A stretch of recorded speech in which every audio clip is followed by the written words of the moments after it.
Everyone, it's Iram Fatima और मैंने start किया है MCQ series based on scenario, image based and select और अप्लाई जो मोस्ट कॉमनली सीआरई एंड नॉसिप में पूछे जाते हैं। तो स्टार्ट करते हैं। तो आज मैं डिजॉक्सिन से रिलेटेड वो सारे एमसीक्यू सॉल्व करूंगी जो ऑलरेडी पूछे हुए हैं और जो बहुत ज्यादा ही इंपॉर्टेंट है with proper explanation, easy explanation. So let's start. Digoxin belongs to the group of cardiac glycosides. Okay, so इसका काम क्या है? डाइजॉक्सिन जैसे ही हम डाइजॉक्सिन लेंगे तो क्या होगा, ये सोडियम पोटेशियम एटीपीएज नाम का कोई एक पंप है, उसको आके इनहिबिट कर लेगा। जैसे ही डाइजॉक्सिन इसको आके इनहिबिट करेगा तो क्या होगा, सोडियम बाहर नहीं जा पाएगा एंड पोटेशियम अंदर नहीं आ पाएगा। पोटेशियम अंदर नहीं आ पाएगा और सोडियम बाहर नहीं जा पाएगा। जैसे ही सोडियम बाहर नहीं जाएगा, पोटेशियम अंदर नहीं आ पाएगा, तो सोडियम बाहर नहीं जाएगा तो क्या होगा, सोडियम का कंसंट्रेशन बाहर क्या हो जाएगा, कम हो जाएगा, अंदर क्या हो जाएगा, ज्यादा हो जाएगा। तो जैसे ही ये होगा तो एक सोडियम कैल्शियम एक्सचेंज नाम का एक बंदा बैठा था, वो बोलेगा भाई सोडियम तो बाहर नहीं है, सोडियम का कंसंट्रेशन बाहर कम हो गया, मैं इनएक्टिव हो जाऊंगा, मैं अपना काम नहीं करूंगा। तो सोडियम कैल्शियम एक्सचेंज जो है वो इनएक्टिव हो जाएगा। इसके इनएक्टिव होते ही क्या होगा, जो कैल्शियम जो अंदर था वो बाहर रिलीज होना स्टॉप हो जाएगा। तो जैसे ही कैल्शियम बाहर जाना बंद हो जाएगा तो क्या होगा, कैल्शियम का कंसंट्रेशन मायोसाइट्स के अंदर क्या हो जाएगा, इंक्रीज हो जाएगा, बाहर क्या हो जाएगा, कम हो जाएगा। अब कैल्शियम का कंसंट्रेशन कार्डियक मायोसाइट्स में इंक्रीज होगा तो क्या होगा, कार्डियक मायोकार्डियल कॉन्ट्रैक्टिलिटी जो है वो इंक्रीज हो जाएगी। मतलब समझ में आ गया, डाइजॉक्सिन आया, उसने sodium potassium pump ATPase pump जो था उसको इनहिबिट कर लिया। उसको इनहिबिट करते ही क्या हो गया, पोटेशियम की एंट्री अंदर नहीं होगी, सोडियम बाहर नहीं जा पाएगा। सोडियम बाहर नहीं गया तो बाहर सोडियम का कंसंट्रेशन कम हो गया। सोडियम का कंसंट्रेशन बाहर कम हो गया तो सोडियम कैल्शियम एक्सचेंज नाम का जो पंप था वो स्टॉप हो जाएगा, वो इनएक्टिव हो जाएगा। तो कैल्शियम का सिक्रेशन होना बाहर भी बंद हो जाएगा। तो कैल्शियम का जो कंसंट्रेशन है वो कार्डियक मायोसाइट्स के अंदर इंक्रीज हो जाएगा। तो कार्डियक की मायोकार्डियल की जो कॉन्ट्रैक्टिलिटी है वो इंक्रीज हो जाएगी और यही तो हमें चाहिए था। तो आपने ये मैकेनिज्म पढ़ लिया, तो इसका क्या कहाँ कहाँ हम यूज कर सकते हैं। सो यूज ऑफ डाइजॉक्सिन जो है वो फर्स्ट जो है वो मायोकार्डियल कॉन्ट्रैक्टिलिटी इंक्रीज किया। अभी हमने जो इतना तामझाम पढ़ा ना, उसमें यही तो पढ़ा कि वो कार्डियक की जो कॉन्ट्रैक्टिलिटी है वो इंक्रीज कर रहा है।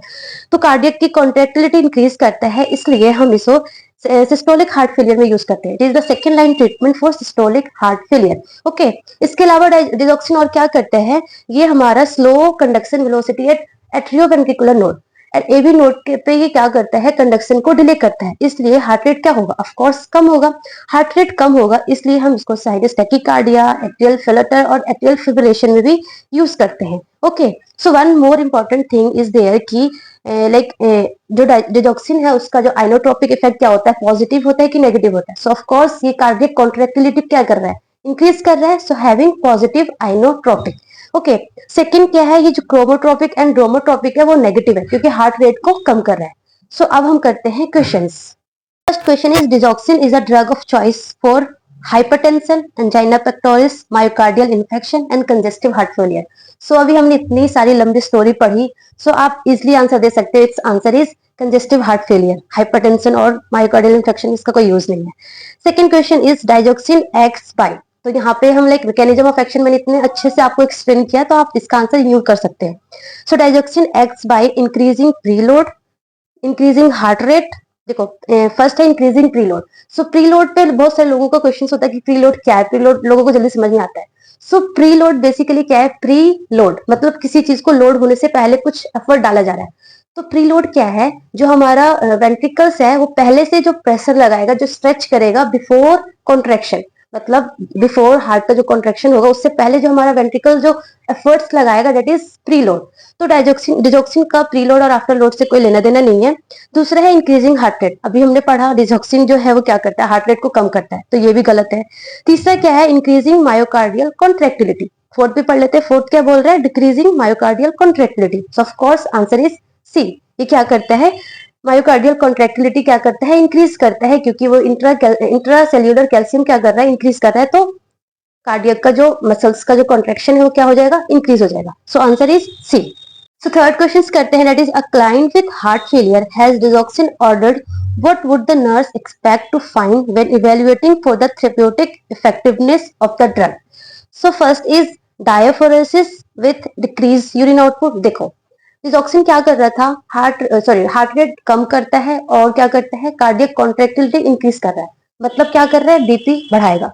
अब बीपी बढ़ेगा तो क्या होगा, पेशेंट का क्या होगा, यूरिन आउटपुट अच्छा हो जाएगा, पेशेंट लाइक फील रिलैक्स, है ना।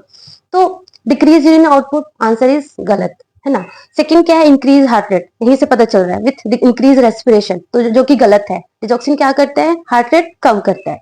थर्ड क्या है, improve respiratory status and increase urine output, ये सही है। चलो आगे और पढ़ लेते हैं। Decrease chest pain and decrease BP, BP तो बिल्कुल ही नहीं कम करता है, तो आंसर इज सी, क्योंकि बीपी इंप्रूव होगा तो पेशेंट का यूरिन आउटपुट भी क्या हो जाएगा, सही हो जाएगा, पेशेंट का रेस्पिरेटरी स्टेटस भी क्या होगा, इंप्रूव होगा, तो आंसर इज सी। यहाँ पे आप लाइक ऐसे दिमाग लगा सकते हो ना, थोड़ा सा ऐसे सिनेरियो बेस्ड टाइप का क्वेश्चन है, तो ये आंसर क्या हो जाएगा, सी हो जाएगा। अदर एमसीक्यू हमारा ये है, ओके। बट इसको करने से पहले हम प्रॉपर पढ़ेंगे कि साइड इफेक्ट ऑफ डिजॉक्सिन क्या क्या होते हैं। सो देखो, जो अर्ली साइन होता है ना, ऐसे याद कर लो, अर्ली साइन, सबसे पहला साइन जो है साइड इफेक्ट का, जो साइन दिखने को मिलेगा early toxicity, that is GIT symptoms related to GIT. अब जीआईटी सिम्टम्स क्या क्या देखने को मिल सकता है, of course nausea, vomiting, diarrhoea, anorexia, ऐसा कुछ देखने को मिलेगा।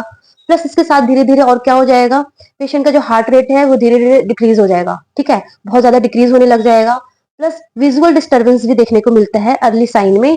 विजुअल डिस्टर्बेंस में क्या क्या मिलता है, diplopia, blur vision, yellow vision, photophobia, तो ये सारे जो है वो अर्ली साइन। अभी भी आपने स्टेप्स नहीं लिया, पेशेंट डिजॉक्सिन लेता जा रहा है, तो फिर क्या हो सकता है, ईसीजी में क्या हो सकता है, depressed ST and depressed QT, plus patient drowsy हो जाएगा, डिसोरिएंटेशन हो जाएगा, फटीग और हेडेक भी हो सकता है। आप ऐसे सिंपल निमोनिया के थ्रू याद कर सकते हैं, डी4 डिजॉक्सिन एंड डी4 डीडी वाला सारा सिम्टम्स होगा, लाइक की डिस्टर्बेंस, विजुअल डिस्टर्बेंस हो गया, depressed ST, D for depressed QT, D for drowsiness, D for disorientation, है ना, ये सारा साइड इफेक्ट पेशेंट को देखने को मिलेगा। सो क्वेश्चन फर्स्ट एमसीक्यू कर रहे हैं हम इससे related, which of the following is an early indication of digoxin toxicity. First is visual aberration, B is fatigue, C is seizure and D is headache. तो हमने पढ़ा कि अर्ली इंडिकेशन में क्या होता है, जीआईटी सिम्टम्स होते हैं, हार्ट रेट कम होता है, और क्या होता है, विजुअल डिस्टर्बेंस होता है। तो सीजर नहीं होगा, फटिक नहीं होगा, हेडेक नहीं होगा, क्या होगा, visual aberration, answer is A. Question related to this is, the nurse is monitoring a client who is taking digoxin for adverse effect. Okay, हमें एडवर्स इफेक्ट के लिए मॉनिटर करना है क्लाइंट को जो कि डिजॉक्सिन ले रहा है। Which findings are characteristics of digoxin toxicity, select all that apply. So देखो हमने क्या क्या पढ़ा था, आपको प्रॉपर याद होना चाहिए। जीआईटी सिम्टम्स था, हार्ट रेट कम हो रहा था, आपने मैकेनिज्म ऑफ एक्शन पढ़ लिया ना, वहां से याद हो जाएगा आपको, ठीक है। हार्ट रेट कम हो रहा था, विजुअल डिस्टर्बेंस हो रहा था, ईसीजी में क्या हो रहा था, याद है आपको, हाँ याद है, ठीक है, मैं नहीं बता रही। प्लस और क्या हो रहा था, प्लस डी डी फोर, और क्या हो रहा था, ड्रॉजी हो रहा था, पेशेंट डिसओरिएंटेशन हो रहा था, फटीग हो रहा था, हेडेक हो रहा था, ठीक है। तो देखो ट्रेमर्स, नो ट्रेमर्स तो नहीं था। डायरिया, यस डायरिया था ना, जीआईटी सिम्टम्स में डायरिया था पेशेंट को, तो डायरिया होगा। थर्ड इज इरिटेबिलिटी, नहीं, पेशेंट और ड्रॉजी हो रहा था, है ना, तो इरिटेबिलिटी नहीं होगी। Fourth is blur vision, yes blur vision हो रहा था। And fifth is nausea and vomiting, तो नोजिया एंड वॉमिटिंग भी हो रहा था जीआईटी सिम्टम्स में, तो इसका जो आंसर होगा वो होगा 2, 4 एंड 5। ओके, समझ में आ गया होगा आपको कैसे करना है। Other MCQ is, digoxin is not given if heart rate is below 50, below 60, above 70, above 80। तो देखो जो हमारा नॉर्मल हार्ट रेट कितना होना चाहिए, 60 to 100, राइट। और डिजॉक्सिन क्या करता है, हार्ट रेट कम करता है। तो ऑलरेडी अगर पेशेंट का हार्ट रेट 60 से कम होने लग जाएगा, तो आप डिजॉक्सिन दोगे तो क्या होगा, और कम हो जाएगा ना। तो अगर बिलो 60 अगर हार्ट रेट है, तो आपको डिजॉक्सिन क्या करना है, स्टॉप करना है। तो एंड आप इसके बाद आपको जो भी फिजिशियंस उनके जो भी उनके एसआर है या जो भी है उनको इन्फॉर्म करना है। तो आपको ये ध्यान में रखना है कि जब भी जो भी पेशेंट अगर डिजॉक्सिन लेता है, उसमें हमें apical pulse, important, apical pulse हमें फॉर फुल 1 मिनट तक हमें मेजर करना है। और अगर पल्स रेट लेस देन 60 होगा, we have to withhold the drug and notify the physician. Important steps याद रखना है, ठीक है। Therapeutic serum level of digoxin is, देखो ये बहुत इंपॉर्टेंट है। और इसको ना थेरेप्यूटिक जो लेवल है डिजॉक्सिन का, वो अलग अलग बुक में अलग अलग है। बट जो लाइक जो उसका जो इफेक्ट है, अगर 0.5 से कम होगा, 0.5 नैनोग्राम पर एमएल से कम होगा, तो डिजॉक्सिन का इफेक्ट नहीं होता है। ओके, एंड लाइक आफ्टर 0.5 के बाद इफेक्ट होना स्टार्ट होता है, एंड अप टू 1.3 तक उसका लाइक बेस्ट इफेक्ट देखा जाता है।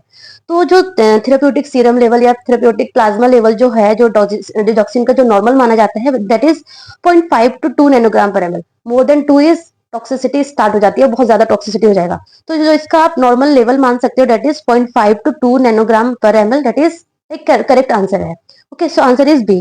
0.25 टू 0.5 लाइक कोई यूज ही नहीं है इसका, तो लाइक इसका जो इफेक्ट है वो स्टार्ट भी नहीं होगा। 1.5 टू 3 क्या हो जाएगा, टॉक्सिसिटी मोर देन 2 पे क्या होता है, टॉक्सिसिटी स्टार्ट हो जाता है, तो वो भी गलत है आंसर। 2 टू 3.5 तो बहुत ही ज्यादा सीवियर टॉक्सिसिटी हो जाएगा, तो ये भी नहीं है। तो answer is 0.5 to 2 nanogram per mL, तो B is correct answer. So another MCQ, and before this हम बहुत अच्छी सी एक चीज पढ़ेंगे। ओके, सो लेट्स सपोज अगर किसी पेशेंट जो है वो डिजॉक्सिन ले रहा हो एंड उसको हाइपरकैल्सीमिया हो, हाइपोकैलीमिया हो, हाइपोमैग्नीसीमिया हो, हाइपोथायरॉयडिज्म हो, और अगर उसका जो किडनी फंक्शन है वो एबनॉर्मल हो। याद हो गया, hypercalcaemia, only hypercalcaemia, hypokalemia, hypomagnesemia, hypothyroidism, और किडनी फंक्शन एबनॉर्मल हो, जो कि किससे पता चलेगा, क्रिएटिनिन लेवल से पता चलेगा। अगर ऐसा हो तो पेशेंट को जो डिजॉक्सिन की जो टॉक्सिसिटी है उसके चांसेस और ज्यादा ही इंक्रीज हो जाएगा, डिजॉक्सिन टॉक्सिसिटी और ज्यादा हो जाएगा। ठीक है, now let's solve the questions. क्या है, विच इलेक्ट्रोलाइट इम्बैलेंस में predispose the patient to digoxin toxicity, और ज्यादा प्रीडिस्पोज हो जाएगा। तो ऐसा कौन कौन सा कौन सी इलेक्ट्रोलाइट इम्बैलेंस ज्यादा हो सकता है, देखो हाइपोकैल्सीमिया, नो हाइपरकैल्सीमिया में हो सकता था, तो ये तो बिल्कुल गलत है। बी क्या है, हाइपर मैग्नीसीमिया, गलत है क्योंकि हाइपोमैग्नीसीमिया में प्रीडिस्पोज हो सकता है। थर्ड इज हाइपोकैलीमिया, फोर्थ भी पढ़ लेते हैं, हाइपरनेट्रीमिया, गलत है। तो आंसर क्या है, हाइपोकैलीमिया। याद हो गया ना, hypercalcemia, hypokalemia, hypomagnesemia, hypothyroidism and abnormal kidney function. So इसका आंसर क्या हो गया, सी। समझ में आ गया ना, अच्छे से आ गया होगा। देन अदर क्वेश्चन इज, अगर पेशेंट डिजॉक्सिन ले रहा है और उसमें टॉक्सिसिटी हो गया तो अब हम क्या करेंगे। ऑफ कोर्स क्या करेंगे, एंटीडोट देंगे। तो एंटीडोट ऑफ डिजॉक्सिन टॉक्सिसिटी क्या है, डिजिबिन, मतलब डिजिबाइन, मतलब डिजॉक्सिन को बाइंड करना, दैट इज डिजिबिन। क्या है ये, डिजॉक्सिन इम्यून फैग है जो क्या करता है, डिजॉक्सिन को बाइंड करता है और फिर उसके इफेक्ट को रोक देता है। तो this is all about digoxin, and I think अगर आपने पूरा अच्छे से पढ़ा है, अच्छे से पूरा सॉल्व कर लिया क्वेश्चंस, तो डिजॉक्सिन से एमसीक्यू तो आप बिल्कुल ही छोड़ के आओगे, पूरा करके आओगे। And in the next series, in the next day, हम अदर इंपॉर्टेंट एमसीक्यू करेंगे बेस्ड ऑन लाइक जो नॉसेट और सीआरई में बहुत ज्यादा पूछे जाते हैं, विथ प्रॉपर एक्सप्लेनेशन, जैसे आज हमने पढ़ा था। So stay tuned with me. Thank you.